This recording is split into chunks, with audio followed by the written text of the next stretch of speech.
اعوذ باللہ من الشیطان الرجیم بسم اللہ الرحمن الرحیم۔ تو میرے پیارے عزیز بہن بھائیوں، آج میں آپ کے لیے لائی ہوں ایک ایسی ویڈیو جس کو دیکھنے اور سننے کے بعد آپ کی روح کانپ اٹھے گی۔ تمام کو میرا سلام۔ بی بی حوا سے لے کر امہات المومنین تک اللہ تعالیٰ کی تمام پسندیدہ ماؤں کو سلام۔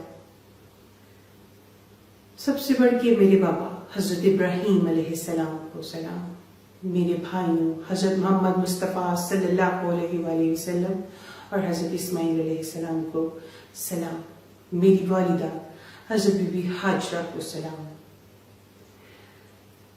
حضرت خضر حیات کمال بندہ، فخر انسان، شیروں کا شیر، پہلا روح الانسان، پہلا حقوق اللہ کا حقدار، سلوٹ پیش کرتی ہوں حضرت خضر حیات کو۔ آپ سب لوگوں کو السلام علیکم۔ سب سے پہلے اللہ تعالیٰ کے حکم سے میں اپنی پہچان آپ لوگوں پہ واضح فرما دوں۔ میں رسول ہوں، میرا ٹائٹل قرآن پاک میں جو محفوظ ہے، قیامت، میں قیامت ہوں، جس کے لیے تمام زمین و آسمان پر نشانیاں پوری ہو گئی، وہ قیامت میں حاضر ہوں جی اپنے سچے محرم کے ساتھ۔ میرا محرم اللہ رب العالمین، میرا نام ہے ثنا اللہ، الحمدللہ۔ ثنا اللہ جو یہ نام ہے، یہ اس کائنات کی سب سے بڑی جیت ہے۔ میں حقوق اللہ سے نوازی گئی، حج الاکبر ادا کرتی ہوئی، اپنے 3 درجوں سے گزرتی ہوئی اس منزل پہ اب آ پہنچی ہوں کہ مجھے اپنی پہچان آپ لوگوں کو پیش فرمانی ہے۔ علم لدنی سے نوازی گئی یہ پیغمبر، یہ رسول، اللہ رب العالمین کے حکم سے آپ لوگوں پر اپنی پہچان واضح فرماتے ہوئے اپنی عبادت حج الاکبر میرے محرم اللہ رب العالمین کے ساتھ ادا کرتی ہوئی آج اپنی پہچان آپ لوگوں کے سامنے پیش فرما رہی ہوں۔ میں علم لدنی کی تھوڑی سی آپ لوگوں کو تفصیل بتا دوں۔ اس کا استغفر اللہ استغفر اللہ استغفر اللہ۔ فیصلہ آباد میں city housing society Sargodha road پر ایک ایسا واقعہ پیش آیا کہ ایک عورت نے اپنے رسول ہونے کا دعویٰ کر دیا۔ استغفر اللہ استغفر اللہ۔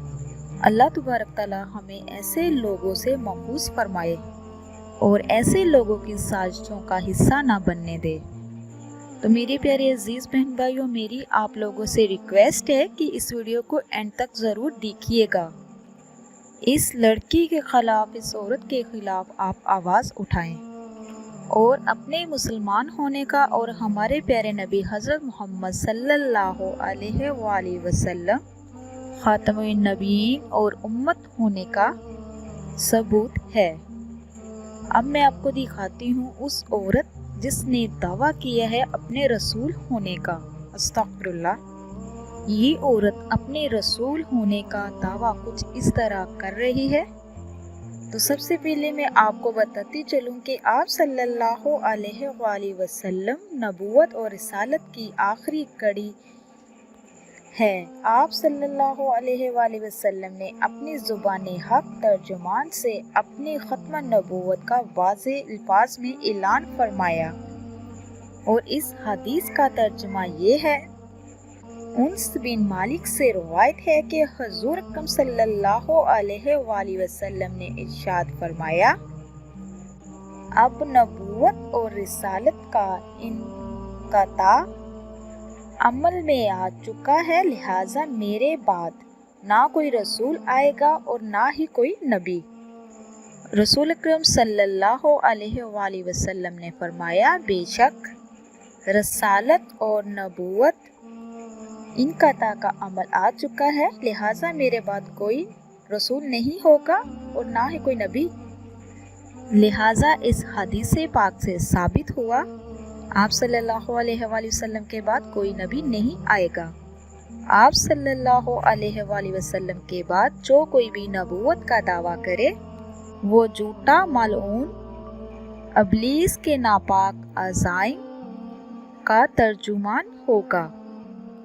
سب سے پہلے یہ حدیث سن کر جو ہمارے ذہن میں سوال آتا ہے وہ تو یہ ہے کہ جب رسول صلی اللہ علیہ وآلہ وسلم پہ رسالت مکمل ہو چکی، نبوت کا سلسلہ ختم ہو چکا، تو پھر یہ جو لوگ جھوٹے جو نبوت کا دعویٰ کر رہے ہیں، استغفر اللہ، خود کو پیغمبر بنا رہے ہیں، اس کی وجہ کیا ہے اور کیوں ایسا ہو رہا ہے؟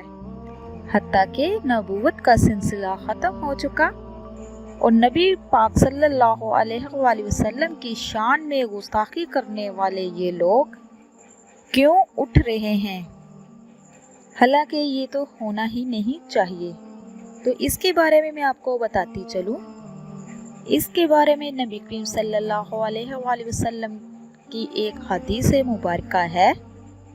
آپ صلی اللہ علیہ وآلہ وسلم نے نبوت کے جھوٹے دعوت داروں کو نہ صرف نشاندہی کر دی بلکہ ان کی تعداد بھی بیان فرمائی کہ میرے بعد کچھ لوگ ایسے ہوں گے، اور ان کچھ لوگوں میں سے آپ صلی اللہ علیہ وآلہ وسلم نے تعداد بتائی ہے تو وہ 30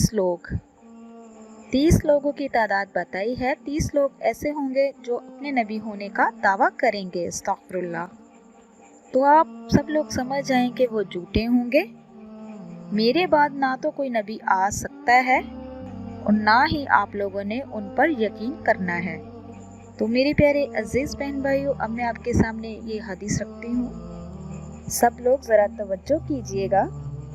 حضرت خوبان رضی اللہ عنہ سے روایت ہے کہ نبی اکرم صلی اللہ علیہ وآلہ وسلم فرمایا، میری امت میں 30 اشخاص کذاب ہوں گے، ان میں سے ہر ایک کذاب کو گمان ہوگا کہ وہ نبی، حالانکہ میں خاتم النبیین ہوں اور میرے بعد کوئی نبی نہیں آئے گا۔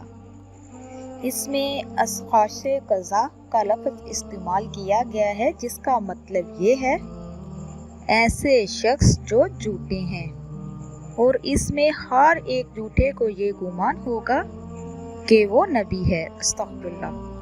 حالانکہ ہمارے عقائد و جہاں حضرت محمد صلی اللہ علیہ وآلہ وسلم خاتم النبیین ہیں، یعنی کہ آخری نبی بنا کر بھیجے گئے ہیں۔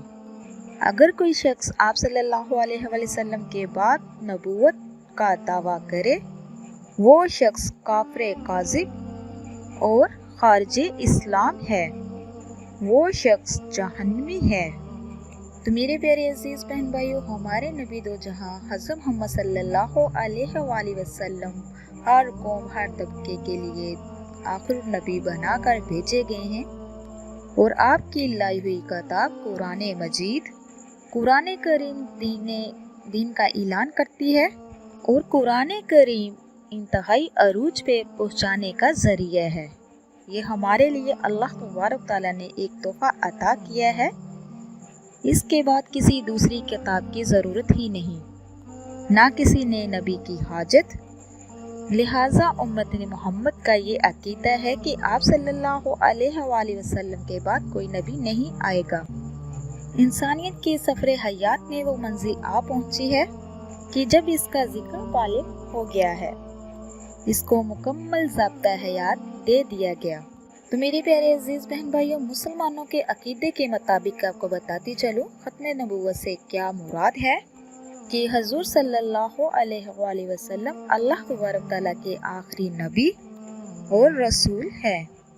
اللہ تبارک تعالیٰ نے آپ صلی اللہ علیہ وآلہ وسلم کو اس جہاں میں بھیج کر انبیاء کا سلسلہ ختم کیا ہے، اور آپ صلی اللہ علیہ وآلہ وسلم کے بعد کوئی نبی مبعوث نہیں ہوگا۔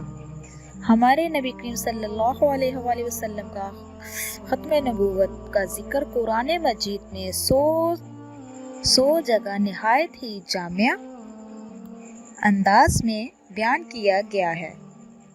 تو میرے پیارے عزیز بہن بھائیوں، ارشاد خداوندی ہے، محمد صلی اللہ علیہ وآلہ وسلم تمہارے مردوں میں سے کسی کے باپ نہیں، لیکن وہ اللہ کے رسول ہیں اور سب انبیاء کے آخر میں